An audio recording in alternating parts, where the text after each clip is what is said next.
Uma delação que pode comprometer uma das famílias mais ricas e poderosas do Brasil. O ex-ministro Antônio Palocci guarda informações bombásticas. Elas podem dar origem a uma nova fase da Operação Lava Jato para apurar negócios da TV Globo envolvendo sonegação fiscal, empresas de fachada no exterior e negócios em contratos do futebol. Palocci quer falar, mas ainda não sabe se querem ouvi-lo. No escândalo que chacoalhou a política brasileira, uma delação causa pesadelo nos poderosos. O homem que comandou a economia quer contar tudo à Lava Jato. Ministro da Fazenda, deputado federal, chefe da Casa Civil. Antônio Palocci conhece como ninguém os bastidores dos negócios e das negociatas. Mas ele será autorizado a contar tudo? Porque a maior empresa de comunicação do Brasil, a Globo, teme a delação de Palocci? Uma notícia recente fez o império estremecer. Condenado e preso em Curitiba, o ex-ministro pode contar o que sabe sobre os negócios dos irmãos Marinho.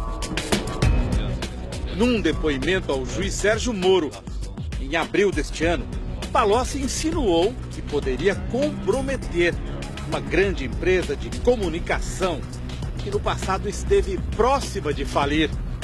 A única situação que eu discuti com o BNDES Créditos foi em situações de empresas que iam entrar em falência, que eram empresas de grande porte no Brasil, e cuja falência poderia significar uma fila de falências de muita repercussão. Empresas da área de comunicação tiveram problemas sérios nesse período.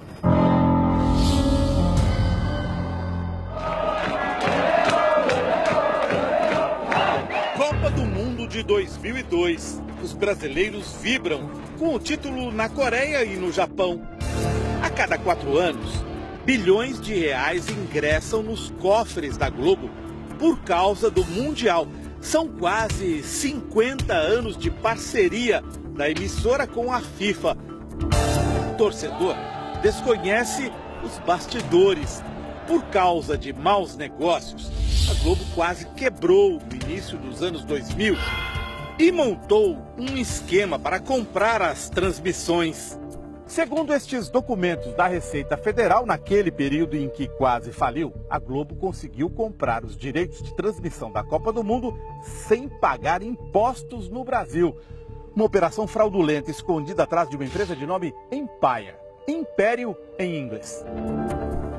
A investigação da Receita Federal só começou em 2005. Foi revelada em 2013 por este jornalista. A Globo deveria ter simplesmente comprado os direitos de transmissão e pago os impostos. Ela não fez isso.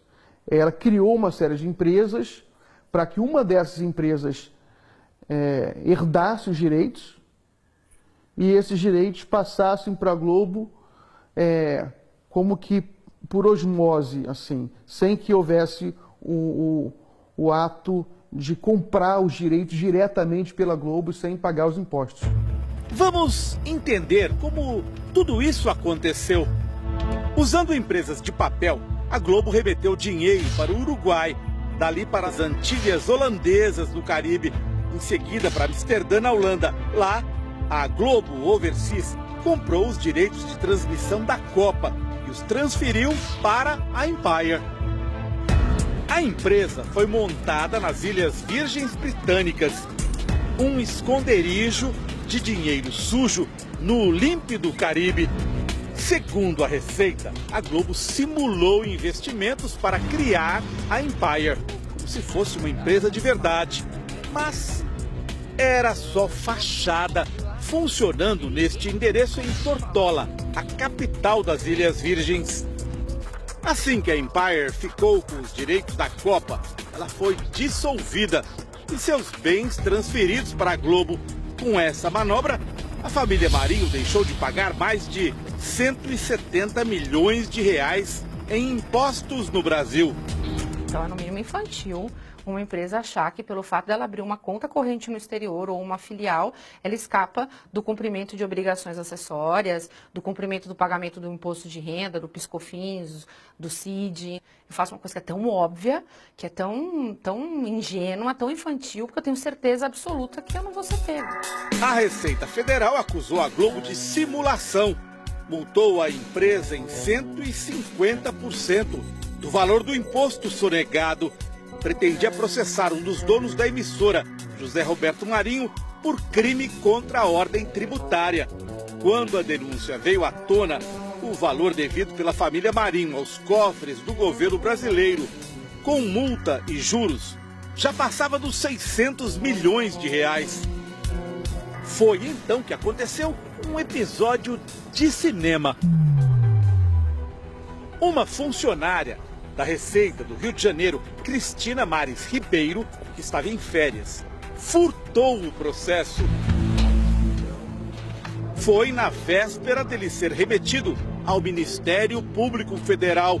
Um dos donos da Globo corria o risco de ser processado criminalmente por omitir informação ou prestar declaração falsa às autoridades fazendárias. Isso beneficiou muito a Globo, porque ao não chegar no Ministério Público, não se torna uma investigação de ordem criminal, o que poderia ser um constrangimento muito grande para a família Marinho.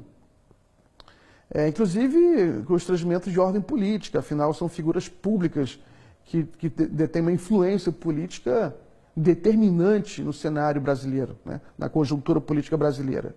Então eles escaparam dessa.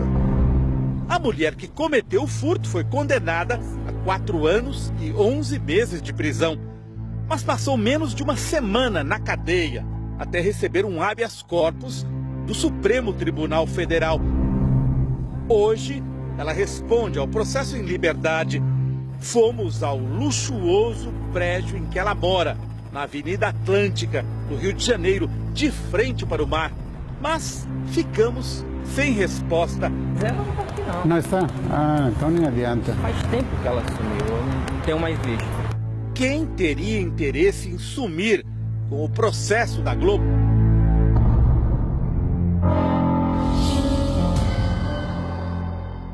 Estamos em 2014. A dívida da Globo com a Receita Federal já tem quase 10 anos acumulando juros, correção monetária e multas. A empresa decide tirar proveito de uma lei que entra em vigor, a 12.996. No papel, o objetivo era incentivar a inovação na produção de automóveis. Mas, lá no meio, a oferta de um negócio de pai para filho aos grandes devedores do Brasil. 100% de desconto nas multas para quem pagasse à vista os atrasados. Se o fisco lança uma regra, ele nunca lança para um contribuinte.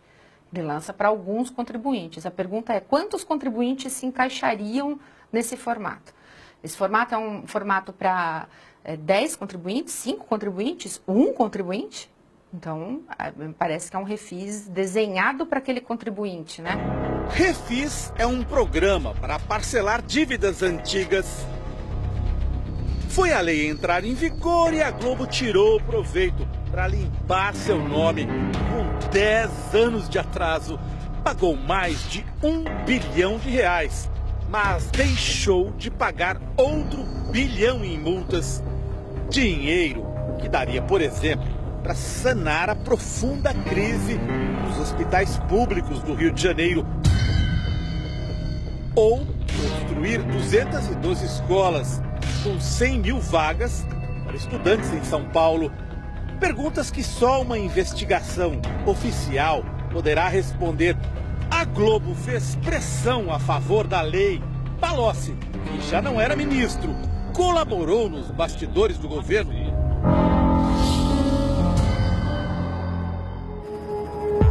Outro episódio sobre a família Marinho envolve uma das herdeiras do Império, Paula.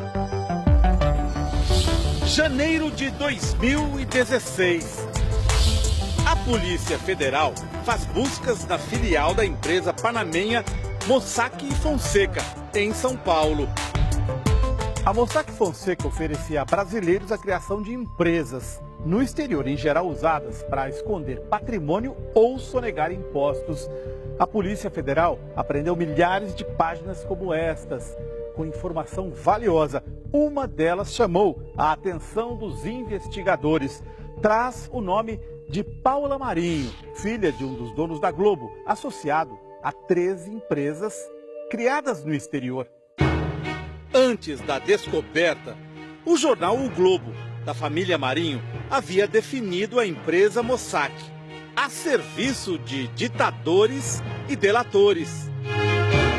Pelas anotações apreendidas, Paula pagava valores mensais a partir de uma conta bancária pessoal para manter 13 empresas de fachada no exterior. A Venke, em Las Vegas, Nevada, Estados Unidos. A A+ Holdings, no Panamá. E a Juste, nas Ilhas Seychelles, costa oriental da África. Eram empresas ligadas aos negócios de Paula Marinho e do então marido dela, Alexandre. Sem concorrência pública, nos anos 90, o casal conseguiu a concessão do estádio de remo da Lagoa Rodrigo de Freitas. Numa das renovações do contrato, Paula assina como fiadora do marido. Nos últimos 20 anos, o estádio recebeu grandes investimentos de dinheiro público por conta dos Jogos Pan-Americanos e das Olimpíadas. Tornou-se um lucrativo centro de lazer, com restaurantes e cinemas, num dos cartões postais do Rio de Janeiro. Os donos da Globo afirmam que Paula Marinho nada tem a ver com os negócios de Alexandre, que agora é ex-marido dela. Se é assim, por que a herdeira da Globo sustentava 13 empresas de fachada no exterior? Além disso, descobrimos que João Roberto Marinho, a filha Paula e o genro Alexandre compartilhavam um endereço no Rio de Janeiro para a correspondência de suas empresas. Empresa Vaincre LLC. Fica aqui, por favor. No sexto andar. Eu ouvi falar. 610, não tem? Tem, mas esse apartamento tem mais de anos que mora. Nos documentos relacionados aos negócios da herdeira da Globo, Paula Marinho, e do marido dela, um nome se destaca. Lúcia Cortes Pinto aparece como diretora de uma das empresas de fachada no exterior e também num negócio envolvendo um helicóptero. Fomos ao bairro em que Lúcia mora, no Rio de Janeiro. Queríamos perguntar se ela é usada como laranja por Alexandre, Paula ou pela Globo. Laranja, no submundo dos negócios, é quando uma pessoa empresta o nome para uma operação ilegal. Nosso produtor não conseguiu localizar Lúcia. Está na rua. Ah, ela não está. Sabe que horas que ela volta? Sei não.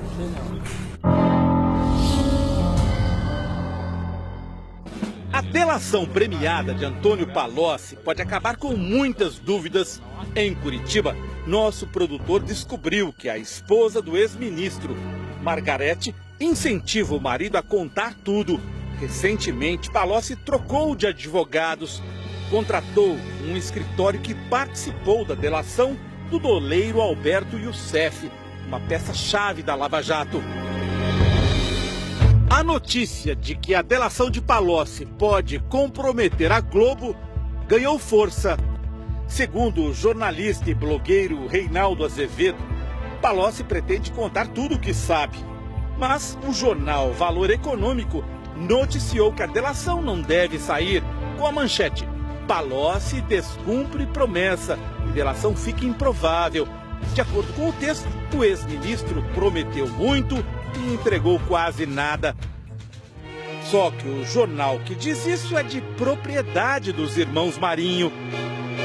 Em Curitiba, onde está preso depois de uma condenação a 12 anos de cadeia, o ex-ministro tem relatado o que sabe aos advogados, que por sua vez conversam com integrantes do Ministério Público. Segundo fontes do Domingo Espetacular, A Polícia Federal teria sido retirada do circuito pela Procuradoria-Geral da República. Integrantes da força-tarefa da Lava Jato denunciam pressões para não aceitar a delação de Palocci sobre a Globo. O Domingo Espetacular fez várias perguntas à TV Globo, mas não houve resposta. E os brasileiros também correm o risco de ficar apenas com as perguntas. Por que os procuradores rejeitaram a primeira tentativa de Palocci de falar sobre a Globo? Quais são os interesses de quem protege a família mais poderosa do Brasil? Você acha que a Globo tem poder de influenciar se uma pessoa vai delatar ou não no Brasil hoje? Tem. Eu acho que a Globo tem. Eu acho que a Globo tem. Ela criou ao longo da sua história, e principalmente nos últimos 30 anos, mais ou menos, com a televisão, já vinha com jornal, com rádio, mas com a televisão principalmente, um poder que muitas vezes se coloca no mesmo nível, até além dos poderes da República. A pressão dela é muito grande. É uma pressão forte, é uma pressão política que pode sim evitar até delações.